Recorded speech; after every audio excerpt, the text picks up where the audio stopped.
Yes, പ്രിയപ്പെട്ട പ്രേക്ഷകരെ, ഇനി നമ്മൾ കൊച്ചിയിലേക്കാണ് പോകുന്നത്. ബിനാമി ഇടപാടുകളിൽ PV അൻവർ കൂടുതൽ കുരുക്കിലേക്ക് കടക്കുന്നു എന്നൊരു വാർത്തയാണ് നമ്മൾ ഇപ്പോൾ പുറത്തു കൊണ്ടുവരുന്നത്. അതായത് ആസ്തികളുടെ സാമ്പത്തിക സ്രോതസ് വ്യക്തമാക്കാനാകാതെ നട്ടം തിരിയുകയാണ് PV അൻവർ. അൻവറിനെ ചോദ്യം ചെയ്ത് ദുരൂഹ സാമ്പത്തിക ഇടപാടുകളിൽ കൂടുതൽ വ്യക്തത വരുത്താൻ ഒരുങ്ങുകയാണ്. എന്തായാലും എൻഫോഴ്സ്മെന്റ് ഡയറക്ടറേറ്റ് ഈ ആഴ്ച തന്നെ PV അൻവറിന് സമ്മൻസ് നൽകി വിളിച്ചു വരുത്തും. അൻവറിന്റെ വീട്ടിൽ നടന്ന റെയ്ഡിൽ ക്രമക്കേടുകളും ബിനാമി ഇടപാടുകളും ED കണ്ടെത്തിയിരുന്നു. ഈ വാർത്തയുടെ കൂടുതൽ വിവരങ്ങൾ നൽകാൻ ജിജീഷ് കരുണാകരൻ ചേരുന്നുണ്ട്. Jijeesh, good morning. PV Anvar അങ്ങനെ കുരുക്കിലേക്ക് കടക്കുകയാണ്. ഈ സ്വത്തുക്കളുടെയും ആസ്തികളുടെയും ഒക്കെ വിവരങ്ങൾ, കൃത്യമായ രേഖകൾ എന്തായാലും EDക്ക് മുന്നിൽ ബോധിപ്പിച്ചേ സാധ്യമാകുള്ളൂ. എന്താണ് ഈ PV അൻവറിന് മുന്നിലുള്ള വെല്ലുവിളി? എങ്ങനെയായിരിക്കും ഇനി ആ ആസ്തികളൊക്കെ ബോധിപ്പിക്കാൻ കഴിയുക? തവണ അൻവറിന് ഇത് സംബന്ധിച്ച് വിശദാംശങ്ങൾ തേടി അന്വേഷണ സംഘം ബന്ധപ്പെട്ടിരുന്നു. എന്നാൽ അപ്പോഴൊന്നും തന്നെ കൃത്യമായ ഒരു വിവരങ്ങൾ ഈ സ്വത്ത് ശേഖരണവുമായി ബന്ധപ്പെട്ടോ ആസ്തി വിവരങ്ങളുമായി ബന്ധപ്പെട്ടോ ഒന്നും തന്നെ നൽകാൻ PV അൻവർ തയ്യാറായില്ല. മാത്രമല്ല, ഒരേ വസ്തു ഈടുവെച്ച് പല സ്ഥലങ്ങളിൽ നിന്ന് പല കാലഘട്ടങ്ങളിലായി സ്വത്തുക്കൾ ആർജിച്ചത് സംബന്ധിച്ചുള്ള ചോദ്യങ്ങൾക്ക് കൃത്യമായ മറുപടി PV അൻവറിന് ഉണ്ടായിരുന്നില്ല. തുടർന്നാണ് കഴിഞ്ഞ ദിവസം വ്യാപകമായ പരിശോധനകൾ നടന്നത്. ഈ പരിശോധനയ്ക്ക് അപ്പുറം നിരവധി സംശയങ്ങൾ അന്വേഷണ സംഘത്തെ സംബന്ധിച്ചിടത്തോളം ഉണ്ട്. അതുകൊണ്ട് തന്നെയാണ് ഒരിക്കൽ കൂടി PV അൻവറിനെ ചോദ്യം ചെയ്യാനുള്ള ഒരു നടപടിയിലേക്ക് അന്വേഷണ സംഘം കടക്കുകയും ചെയ്യുന്നത്. ഈ ആഴ്ച തന്നെ സമൻസ് നൽകി വിളിച്ചു വരുത്തി ചോദ്യം ചെയ്യുന്ന ഒരു ഘട്ടത്തിലേക്കാണ് പ്രധാനമായും കടക്കുന്നത്.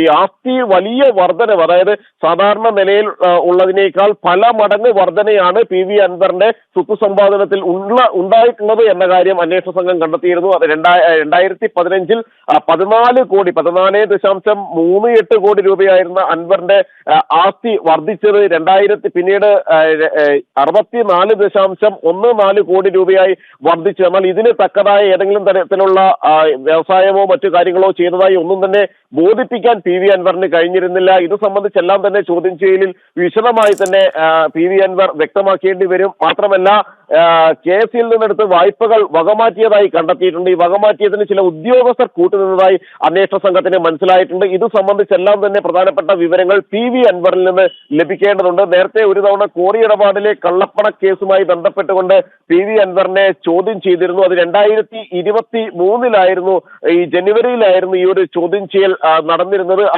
അതിന് സമാനമായ രീതിയിൽ തന്നെയാണ് PV അൻവറിനെതിരെ കൂടുതൽ കേസുകളും കൂടുതൽ പരാതികളും എല്ലാം തന്നെ വന്നത്. സാമ്പത്തിക ഇടപാടുകളിൽ ഒന്നും തന്നെ ഒരു ഘട്ടത്തിലും PV അൻവർ കൃത്യമായ ഒരു അപ്പോൾ ഒരു ചോദ്യമുണ്ട്. ഇദ്ദേഹം നിലമ്പൂർ ബൈ ഇലക്ഷനിൽ മത്സരിച്ചിരുന്നല്ലോ. അദ്ദേഹം അപ്പോൾ ഒരു വാർത്താ സമ്മേളനം വിളിക്കുകയും തനിക്ക് ഇത്രമാത്രം സ്വത്തുക്കളേ ഉള്ളൂ, ബാക്കി ഫണ്ടുകളൊക്കെ നൽകിയത് മറ്റ് പ്രമുഖരായ വ്യക്തികളാണെന്നൊക്കെ ഇദ്ദേഹം വെളിപ്പെടുത്തിയിരുന്നു. എനിക്ക് തോന്നുന്നു ഈ മത്സരിച്ചപ്പോഴൊക്കെ ഇദ്ദേഹത്തിന്റെ സാമ്പത്തിക സ്രോതസ് ചൂണ്ടിക്കാണിക്കുന്ന ആ വിവരങ്ങളൊക്കെ ഈ സമർപ്പിക്കണമായിരുന്നു. അപ്പോൾ അതിൽ നിന്നുമൊക്കെ വ്യത്യസ്തമാണോ ഇന്നത്തെ കാര്യങ്ങൾ? അപ്പോൾ അന്ന് ഇദ്ദേഹത്തിന് ലഭിച്ച ഫണ്ടിലേക്കടക്കം ഈ അന്വേഷണം നീളുമോ?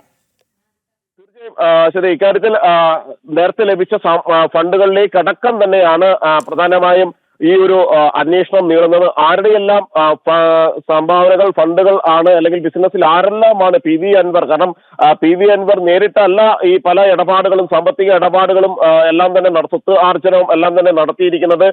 പല ആളുകളുടെ ബിനാമിയായിട്ടുള്ള ഒരു പ്രവർത്തനമായിരുന്നു PV അൻവർ നടത്തിയത് എന്ന് വ്യക്തമാക്കുന്ന സൂചനകൾ തന്നെയാണ് അന്വേഷണ സംഘത്തിന് ലഭിച്ചത്.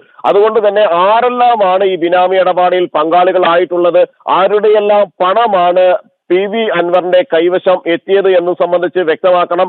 എല്ലാവരുടെയും പേരിൽ, അതായത് തന്റെ ഡ്രൈവറുടെയും അടുത്ത ബന്ധുക്കളുടെയും എല്ലാം പേരിൽ PV അൻവർ ഇത്തരത്തിൽ സ്വത്തുക്കൾ വാങ്ങിക്കൂട്ടിയിട്ടുണ്ട്. പല ബിസിനസ്സുകളിലും ഏർപ്പെടുകയും എല്ലാം തന്നെ ചെയ്തിട്ടുണ്ട്. എന്നാൽ അവരുടെ പണമെല്ലാം മറ്റു ചില ആളുകൾ കൂടി ഇതിൽ പണം ഇറക്കിയിട്ടുണ്ട് എന്ന കാര്യമാണ് ഇപ്പോൾ പ്രാഥമികമായ അന്വേഷണത്തിൽ തന്നെ എൻഫോഴ്സ്മെന്റ് ഡയറക്ടറേറ്റിന് വ്യക്തമായിട്ടുള്ളത്. അതുകൊണ്ട് തന്നെയാണ് PV അൻവറിനെ ലഭിച്ചിട്ടുള്ള തെളിവുകളുടെ അടിസ്ഥാനത്തിൽ കൂടുതൽ ചോദ്യം ചെയ്യുന്നത്. കഴിഞ്ഞ ദിവസം കൊച്ചി യൂണിറ്റിൽ നിന്നുള്ള ഉദ്യോഗസ്ഥരടക്കമായിരുന്നു PV അൻവറിന്റെ വീട്ടിലും ബന്ധപ്പെട്ട സ്ഥാപനങ്ങളിലും എല്ലാം തന്നെ പരിശോധന നടത്തിയത്. നിരവധി അൻവർ കൂടുതൽ കുരുക്കിലേക്ക് കടക്കുകയാണെന്നാണ് നമുക്ക് ലഭ്യമാകുന്ന വിവരം.